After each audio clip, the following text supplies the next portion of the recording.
Welcome to another Octo video. Today we're really pleased to have Rowan Jackson, Chief Executive of Promising Outcomes who's already an Octo member and contributing in the practice development topic, so please do follow him. We're going to be talking a little bit today about profitability, client loyalty, how you measure it and things like that. So welcome, Rowan. Thank you. Thanks very much. Yeah, We've known each other for many years, so we're really pleased that really pleased that you've come along. So I guess dropping straight in, we may as well start with, can you give me a bit of an overview of Promising Outcomes? Yeah. Promising Outcomes is a business which is, its focus and its purpose is to help organizations to measure and then improve the relationship between itself and its clients, its suppliers and its people. That's the fundamental basic focus. That's why we exist. So, because we're a financial services community, how might you impact and interact with the financial services community? It's very simple. All organizations' leaders are focused on trying to achieve a level of profitability of their business, and that's what they're personally going to be rewarded on. The importance of profitability to them is to work backwards from profitability. So how do you achieve profitability? And the data, which goes back a long way, shows that the most important factor for driving profitability is customer or client loyalty. So it's this intangible product that we have in many ways within financial services. It's not product as such, Yep. it's this service thing. Yep. Are there differences then between mainstream commerce and financial commerce in that way? Not really. At the end of the day, if I'm a customer of an organization and you are a customer of an organization, all of us want to have value from the people who supply us with services. Yeah. And value breaks down into four components. The first component is the product itself. So let's say I'm having my car insured, that's the insurance policy is the product. What comes with it is the service aspect. So do I get the policy on time? Do I get the cover note when I wanted it? Is it accurate? The second element of service, which is the opposite of good service, is the time when actually the organization makes me work on their behalf when I shouldn't be working. So this is sometimes called the cost of doing business, Yep. or more succinctly put, hassle. Does the insurance company that provides me with my motor cover, when I make a claim, does it deal with it in a beautifully seamless way, or do I go through hours and hours of hassle? Let me give you an example. Somebody I know had a claim on the motor insurance recently, rang the insurance company, and was subjected to 55 minutes of recorded messages in trying to get through to the people. That's hassle. And there is We've all been there. and the amount of hassle actually can be quantified. We can measure this. What is important as far as that particular person was concerned, that's time which he could have been spending doing something else. And so hassle is the opposite of good service. In other organizations, and including in financial services, the service aspect of the product is also including supply chain. It also includes the relationship with salespeople. That's all part of the service aspect. Of course, the other aspect about the bottom line of this equation is the cost. How much do I pay for it? So I have an insurance product, I have insurance service, I have a fee, which is of course the premium, which I pay, and then if I make a claim and I don't get good service, then I have this hassle factor. And those are the four components of value. Okay. So we talk a lot in the advisor community where I have my roots. We talk a lot about client loyalty, Yep. how we engender it, how we build on it, how we demonstrate it, how we measure it.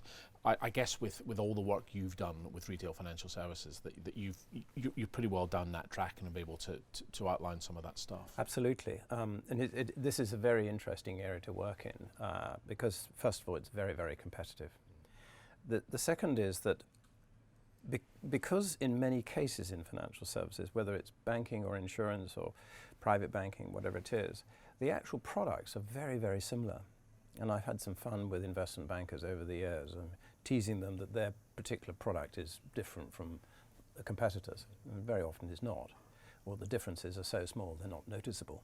We're seeing that a lot, actually. There's a big discussion with us going on at the moment about the commoditization of investment products. Yes. The advisor community is very hung up on that at the moment, for right reasons and wrong reasons perhaps. So yeah, sorry. And I think there's some very interesting dynamics there. I don't want to go off on a long thing about Woodford, but there's It's very topical. and there's an awful lot there than talking about the actual performance of the product. That's the investment product. What you're also doing in financial services, and the service aspect, is embedding into the product piece, but also very much in the service piece, is a level of trust. Most of us, and I'm one, don't know very much about this field if I'm working with a financial advisor. And so I have to trust that financial advisor is going to give me the best possible service. And the service aspect is the thing that very often makes the difference. And we know that if an organization is being assessed by its customers, and the question is asked, when you switched to this organization from another one, what were the reasons you switched? We know that 70% of the reasons why that switch took place was because of service, not because of the product. It's only 15% because of the products and only 15% due to the fees they pay. I think there's another aspect about this which is very, very important. The way that financial services business interacts with its clients is critical to its long-term success. And when I say that way, this is due to the customer experience. And the customer experience is really, really important. And we do exercises to help people to understand the nature of the customer experience. What does it actually look like? What are the important elements of the customer experience that they need as an organization to focus on improving? That's a pretty fundamental question. We can trace it right back to the fact that at the end of the day, as a prospective client of a financial services business, we have expectations of what that organization is going to provide us. And those expectations, interestingly enough, are measurable. Now, people talk about expectations a lot, but actually going out and finding out exactly what they are is a different story. And very, very few people do that. But we do. That's one of the exact areas we focus on. So you're able to help firms in that way by surveying prospective clients or existing clients? Predominantly existing, but we can do prospective as well. It's a little bit more difficult, but it is possible. Yeah, sure. Because they're not even committed to be a client at that stage. That's right. Yeah. We can also do lost clients. Which is incredibly interesting. Yes. Yeah. So there are several different categories we can cover. The survey process is in two stages. The first one is the qualitative stage, which is where we go and ask the clients what their expectations are. But we don't ask them for the provider that they're using today. We ask them for an ideal provider. And this is really, really important. And the reason why it matters is because the measure of performance which we bring in later on is not against some sort of random benchmark. It's against what the clients think is the ideal performance. Now, there's a second piece of that, which we also ask them, what is the minimum acceptable performance? And in some industries, manufacturing for example, they talk about service level agreements. Service level agreements is the minimum acceptable level. So we can identify very quickly what is the score for ideal, what is the score for minimum acceptable, and then thirdly, what is the score for the organization that is actually our client. Now, there's another piece about this which is most interesting to a lot of people because it's quite unusual. The first step, the qualitative step, is gathering the expectations in the first place. It's quite a complex activity. It takes a bit of an analysis, but you might go to, say, 300-400 clients, gather the expectations, and then we do some analysis. One of the outcomes from that, from our client's perspective, is they get a map of the expectations. And that map is a one-page document which tells them exactly what their clients expect. It's very, very useful. A very powerful document, I would say. Yes. So you can communicate it internally, and you can then explore, let's say you have a sales team, you can explore with the sales team and with the clients a little bit more understanding of where an individual client fits on that map. That's very powerful. The other thing that's really, really powerful as far as we're concerned, and this is a big differentiator for us, is the fact that the expectations become the questions in the survey. So whenever we do a survey, it's not driven by the managing director's point of view, it's driven by the clients. We've all taken part in those surveys. The questions are designed to elicit the answer that the organisation wants. So it's much deeper than that. Yes. And a lot of the organisations we talk to, they do actually create the surveys themselves, and they're building in bias. And bias is the killer of effective survey technique. So one of the things that we do is we create these surveys, we measure the performance against the ideal, the minimum acceptable, and the actual.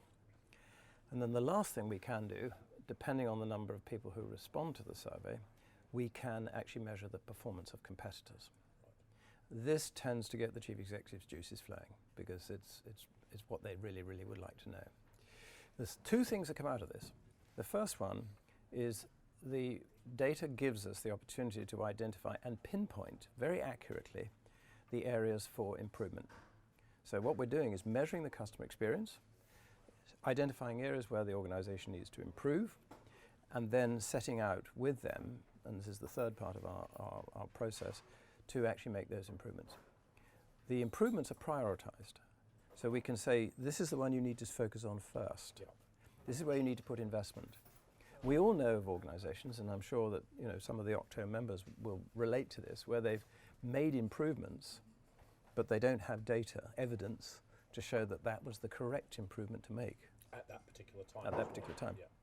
So it might have been, for example, some particular senior executive's whim. I think we need to improve this. But it's not based on any data. It's not evidence-based. And so one of the things that we're doing is giving them the evidence. Now, there's another aspect about this which is pretty important. We do see a lot of organizations who run this type of assessment internally. And the last part of our offering is the independence that we bring. Not only do we give our clients the data, but we workshop it with them, with the leadership team. Okay. And so there is an element of this which is pretty fundamental, and that is that we know sometimes this data can be unpleasant to read. It can be threatening to some people. And can, in a small owner-operated business, it can feel quite personal. Yes, Yeah. Somebody's just stuck a knife in me. That it almost feels I like thought this. they liked me, yeah. And I thought they liked me. So, these are the things, and we're all facilitators in the team. And one of the things that we do is we facilitate the improvement process. And then we don't just drop it there. We go through a process of following up so that they can see how well they're embedding it. And we coach the leaders who are engaged in this improvement process. I know the Net Promoter Score is something that you have a view on to its usefulness, and it's much used in retail financial services. In fact, we used to take part in, well, maybe my firm still does, but we used to take part in an annual client survey that was based around the Net Promoter Score. Yeah.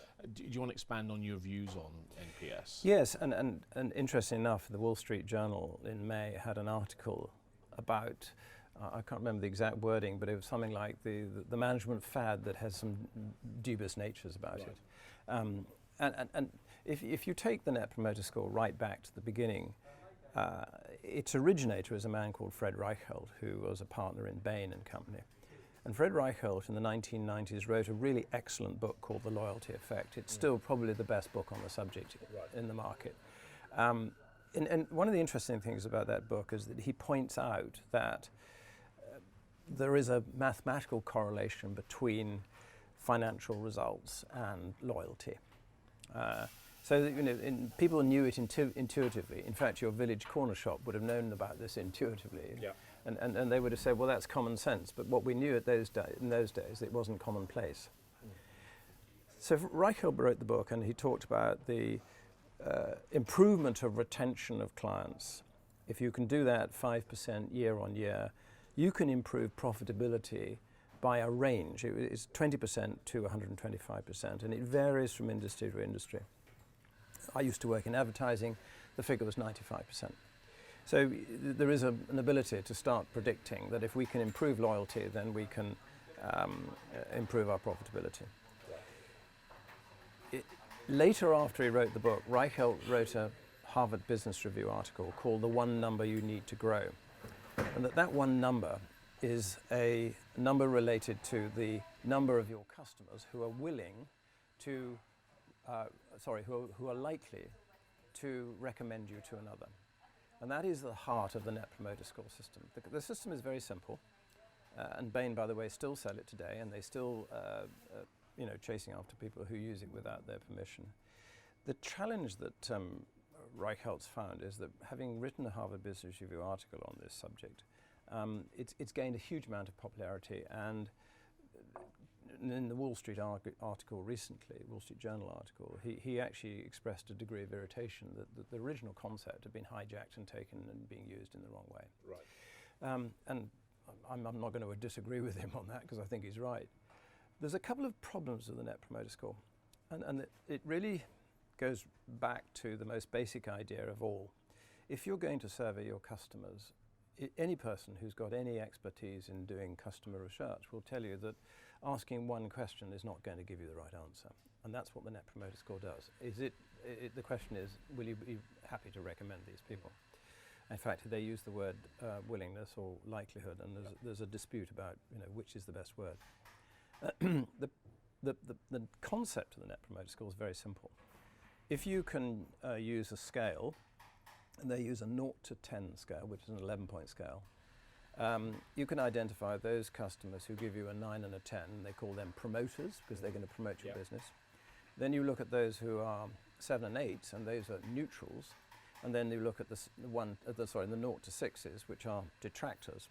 And the concept is very simple. You take the promoters away from the detractors, or other way around, and you end up with a score which is a net of the two. Yeah. So it's net promoter score. And of course, a goal of an organization is to have more promoters than detractors. And so they can say, we've got a positive net promoter score. Of course, if they've got a negative net promoter score, then they're not doing very well. They're in trouble. They're not getting any referrals, yeah. When you examine the Net Promoter Score, you come up a few problems with it. The first one is there is no science behind promoters, neutrals, and detractors. And I used to say to some people, the emperor has no clothes. So when you're looking at it, it's a bit odd. Secondly, the 0 to 10 scale itself is problematic.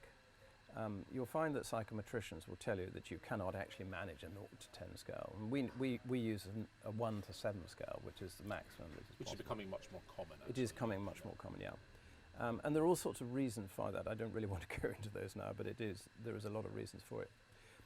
The basic concept of having one question is also challenged. And there is a certain amount of discussion going on about whether actually it does what it says it does. There's a couple of other background reasons which actually people can read in the paper on our website, but those are the fundamental reasons for it. I have another way of looking at the Net Promoter Score though, and that is if an organization that we're working with wants to do it, we're not going to object to that. We would say, let's do it, okay, it's fine. But there's another reason why I really want to help them better, and that is that in order for the organization to be successful and to make the improvements that they really seek to achieve, they need to have something which is diagnostic. And Fred Reichheld has said himself that the Net Promoter Score is not diagnostic. That's its biggest drawback. Right. If it's not diagnostic, why are you doing it? What's it for? What's it for? Okay. And some organizations use it to compare themselves with other organizations. Well, again, a few minutes of thought makes you realize that that's not a very clever thing to do, because there are no two organizations which are exactly the same. And so it's like comparing apples with pears. So why would you want to do it? And my colleague Bill Fonvielle says he asks that question frequently to people that we work with. I think the other thing is this. If you have got a system, a method, which is diagnostic, identifies the priority areas you need to focus on, and then is able to be used in a workshop format with senior leaders, you've got something which is significantly more powerful than NPS. And that's, I think, the main reason. Main differences. So we like to be helpful to our members. We like to give them things to think about and little improvements they can make. With all of your experience of survey, identification, implementation, execution, improvement, are there key takeaways that business owners should always focus on? I think the first one is it's quite surprising the number of organizations today that still do no measurement at all of their relationship with their customers. So the first basic thing, the recommendation is let's start measuring them. It goes back to the old Kelvin saying if you can't measure it, you can't improve it. Yeah. And what we do notice is that the more, shall we say, courageous and forward-looking CEOs of businesses today are definitely looking to get a method for measuring the performance of their business. And so what are the things that are coming out of that? A lot of things to do with relationships, to do with the customer experience. Frequently, we see a need to improve the way that the organization sells. To give you an example, worked with an organization recently, quite a large sales force, and yet they are, for the first time ever, coming into quite significant competition in their market. The CEO said, it's for the first time he just realized that his sales force weren't salespeople. They were order takers. Yeah. They'd turn up and they collect an order and they go away. And now suddenly, for the first time, they've got to have the ability to sell. And this is quite fundamental. So do they have, question number one, the right people inside the organization in the first place? And by the way, there's an 80-20 about salespeople. 80% of sales will be done by 20% of the as ever, yeah. And you know, you need to be able to identify those people in your sales force who are actually cutting the mustard. So that's the first thing. The second thing is that the level of skills necessary for effective sales activities is sometimes very, very low indeed. I won't give you the name of a private bank that I work with, but I have worked with a couple, and one of them, they came to the startling realization after they'd done the work with us that the actual skills level of their private bankers, people who are dealing with high net worth individuals, was very, very low indeed. The other thing that comes with this, which is absolutely related to it, is the data that we produce and the areas for improvement tend to fall into two areas. One is the skills area, which I mentioned. The second one is the process. And process, faults in process only tend to come out when you do the survey with the customers after they've become a customer, and then they're receiving the service from the financial services. Then they can make a value judgment. Then they're making a judgment. Is this the sort of service that I actually expected? Is it reliable? Do they respond to me in the timescale I expected? Do the individuals that I'm working with demonstrate the critical knowledge that they need to do to be able to give me the sort of advice or the sort of information that I need to be able to do my business? Do I trust them? It's pretty fundamental. And do they empathize with my particular circumstance as a client? Do I feel as individual and special and looked after? Absolutely, yeah. Absolutely. And a lot of this is related to skills, but it's also related to process. You might have the most wonderfully skilled salesperson, but then they go back to their office and everything they've talked about in the conversation with their client gets turned into a big mess because the process is not very good. Not very good. Or in the case of intermediaries with advisor businesses, yep. A lot of the process is done elsewhere. Yes. By the product provider, yep. the SIP provider, the investment provider, the platform, yep. etc. Yeah. And another learning that we get from the data, which is very common, is that organizations have sales forces, and they could be a separate sales, like an IFA. They come back and they've sold something which the organization can't actually deliver on. And that, we've discovered, applies across a range of industries. Yeah. It's not just financial services. And so there's some little challenges there. I think that the third area, which I would stress that is much, much more difficult to measure, much harder to work on, but nevertheless very, very important, is the area where, as far as delivery of the service is concerned, there are a lot of errors and rework and waste. Rekeying of information. Yep. Yep. Or in some cases, when you look at the internal process, there's duplication of decision-making points. There's all sorts of things. If you look at the organizations which have managed to do this exceptionally well, First Direct is a good example, they have very, very clear understanding of their internal processes and how those internal processes are focused on delivering what their external clients are actually looking for. This is an organization which is aligned behind a common goal. It's also, just as a matter of interest, practically one of the only organizations that when you ring their number, you get straight through to a human being. I can't think of the number of times I've been invited to press 1 for sales and 2 for service and 3 for something else. It drives me crackers, personally. Well, I was on HMRC the other day. I know exactly what you mean. Do you see any differences between, I mean, this is quite a general question, small advisor firms, such as the one I used to lead, we prided ourselves on our customer service. We picked up the phone within 3 rings. All the other tiny little bits, and I had this view that tiny improvements added up, as we talked about earlier, to large scale. They do. Percentage point improvements across profitability or whatever the measure was being done. Do you see, in general terms, smaller organisations do better than larger organisations, or is that just too oversimplified? It's almost too simplified, but in general terms, yes, and there are some pretty simple reasons why that happens. The first one is that you're only dealing with a few people, and it's not so difficult to align those few people behind a common goal.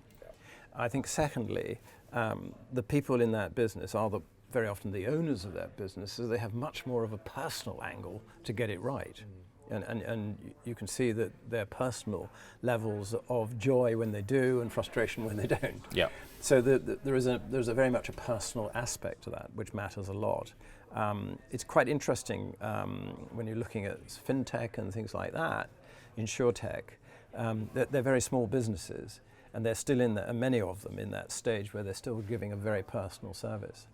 I was talking to a loss adjuster a few weeks ago, and he's only got 25, 30 people in his business. But he says I can give a much, much more personal service to my clients, the insurance firms, than a big firm can do. Because I do care about the things that they care about. So I can give that personal angle. The other aspect which small firms have got a big advantage on is that they're usually faster to adapt new technology.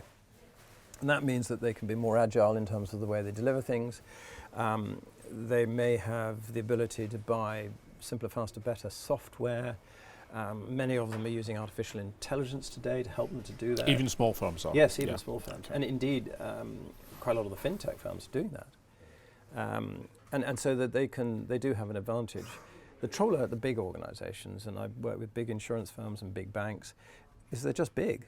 And the distribution of the effort required to deliver to the client gets dissipated as it goes through the various stages of the organization. And there's more staff turnover. Yes. Good people. Friction. Yeah, good people get promoted. Yeah. People protect their own silos. Yeah, I guess that's, And I'll just give you one example of an expectation that clients have of a wealth manager, for example, is that the person who is my wealth manager is going to stay there. And yet the staff turnover in some of these organizations is very high. Yeah, the large ones. Yeah. So organizations need to look systematically about the way they run things. If they want to keep their staff, they keep their clients, there is a relationship between those two. In private banking, of course, the private bankers take the clients with them when they go. It's one of those things that they know that little back book of clients is theirs. Is theirs, yeah. Yep. Okay, good. Are there any other points that you want to cover before we wrap up, Rowan? I think the interesting aspect of that for our services is that we are always finding ourselves tailoring them to the different clients that we have. And there are 6 different situations that we deal with. The first one is when our client has a large number of customers. So I'll give you a specific example. This was done a few years ago where the client had 44,000 B2B customers in 12 countries. And what we did was to help them understand how well they performed against the expectations of those customers, but also, and this is the second one of our areas we focus on, of those customers' expectations of the sales force. So we assessed the performance of the sales force separately. So we did this in 12 countries, in 9 languages, over 2 lines of business. So quite complicated. But it was a big organization, and the interesting thing about that was an activity which was repeated year after year. And so the executive leadership team was able to examine the data and see how well they were trending. And of course, the other thing that made a big difference to them is we were also able, in that, because it was a large number of customers, to assess the performance of their competitors. Right, okay. So the chief executive got data about his sales force, his company, 2 lines of business, competitors, and 12 countries. And each of those 12 countries got an individual report, and we workshopped it with each of those countries. So that was 2 areas we focused on, the customer experience and the sales force experience. There is a third one, which is also external in our parlance, and that is when there is a very large relationship between two organizations.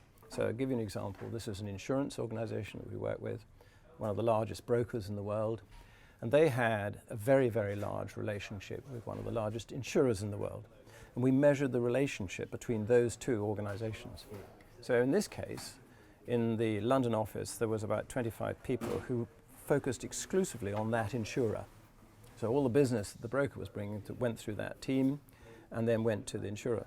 So we went out into part of Europe and we sat down with their customer and then worked out what was the performance of their relationship with that customer. So that was one customer, one supplier relationship. We measured that, and then they put into place actions to make improvements. So that was one, and we're doing others where there are, for example, advertising agencies, relationship between insurance firms and the agencies, and so on. So these big relationships, which are, from the supplier's perspective, bringing in several millions a year, they can be individually measured. Number 4 is employees. Yep. So we can measure the performance of an organization against the expectations of its staff. And what they're meant to be doing and achieving. Yep. Right, okay. And this is, of course, actually an engagement survey. It's a form of engagement survey. And again, it's not a satisfaction survey, it's an engagement survey. And one of the key things about that is when we do that, we can help the organization to make improvements in the way that it relates to its staff. We don't know of any organization today which is finding it easy to recruit staff. And so the ones that are really, really looking at this in great detail is to understand, firstly, how can we keep our stars, number one, because staff turnover in some businesses is quite a big. And stars are always a target to be poached. Stars are always the target of the headhunters. And then secondly, how can we attract them? And I used to work myself with an organization which quite fundamentally never needed to recruit much because people were signing up on the door. And so that's where you want to be in an ideal situation, people coming to you rather than you having to go out to the market to find them. The fifth area that we focus on is a very interesting one, and it's really only applicable to large organizations. We know that large businesses have silos, they have functions which, the process which the client, the external client gets, goes across those silos. We know also that there are all sorts of frictions between functions. Yeah. And so we measure the relationship between customers and suppliers internally inside an organization. Just to give you an example, in one of these where we did this, there were 11 separate silos, and we actually counted up how many relationships there were internally. The answer was 91. Wow. And then we started to measure the performance. Almost sounds public sector. It wasn't actually. Yeah. But yeah, we measured the performance of those internal customers and internal suppliers. And that was then used, and I have to say the client did this brilliantly. Yep.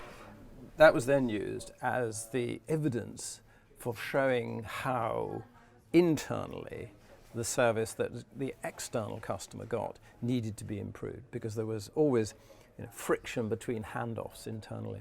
So they got rid of a lot of those frictions. And in that case, in that particular organization, in a 2-year period, their sales went up 56%. Wow. So very successful. The sixth area is one which is slightly less obvious because it's not necessarily based on our concept of expectations.